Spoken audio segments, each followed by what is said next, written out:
தொடர் மழை காரணமாக ஓசூர் கெலவரப்பள்ளி அணைக்கு நீர்வரத்து அதிகரிக்கப்பட்டுள்ளது. ஆற்றில் ரசாயன நுரைகள் பொங்குவதால் விவசாயிகள் வேதனை தெரிவிக்கின்றனர்.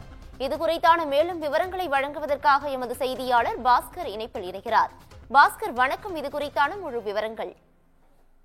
வணக்கம் பவித்ரா. கர்நாடக மாநிலத்தின் தென்பெண்ணை ஆற்றின் நீர்பிடிப்பு பகுதிகளில் தொடர்ந்து பெய்து வரும் கனமழை காரணமாக கிருஷ்ணகிரி மாவட்டம் ஒசூர் கெலவரப்பள்ளி அணைக்கு நீர்வரத்து தொடர்ந்து அதிகரித்து வருகிறது.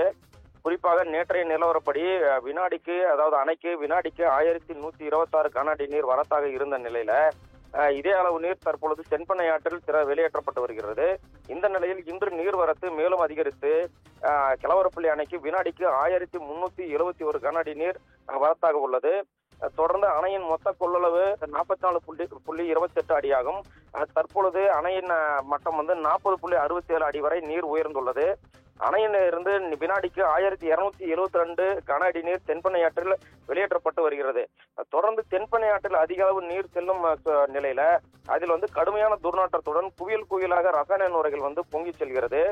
தொடர்ந்து பல நாட்களாக இந்த நுரைகள் பொங்கி செல்வதால் ஒசூர் பகுதியில் விவசாயிகள் மற்றும் பொதுமக்கள் மிகவும் அதிர்ச்சியும் கவலையும் அடைந்துள்ளனர். பவித்ரா, கூடுதல் விவரங்களுக்கு நன்றி பாஸ்கர்.